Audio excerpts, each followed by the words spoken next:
हजुर डोटी जिल्लाको केआइसिङ गाउँपालिका वडा नम्बर 2 मौडा घर भई हाल बिरानो मुलुक इन्डियाबाट राम जेठारा उहाँको एकदमै मन छुने सिर्जना वाचन गर्दैछु। शीर्षक छ सम्झना।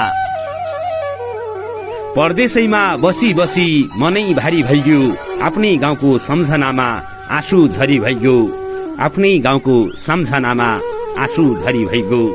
आमाको बोली कानैमा अझै गुन्जिरहन्छ, आमाको बोली कानैमा अझै गुन्जिरहन्छ। खाने बेला पनि आज मन निरही भइगयो, खाने बेला पनि आज मन निरही भइगयो।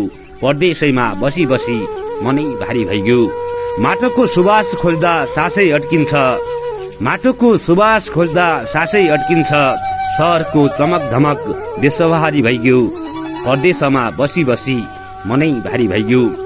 बाबाको छाया टाढा टेवा कसले देला, बाबाको छाया टाढा टेवा कसले देला।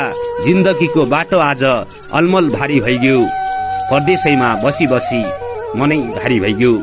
सपना बोकेर हिँडे सुख पाइन्छ भनी, सपना बोकेर हिँडे सुख पाइन्छ भनी।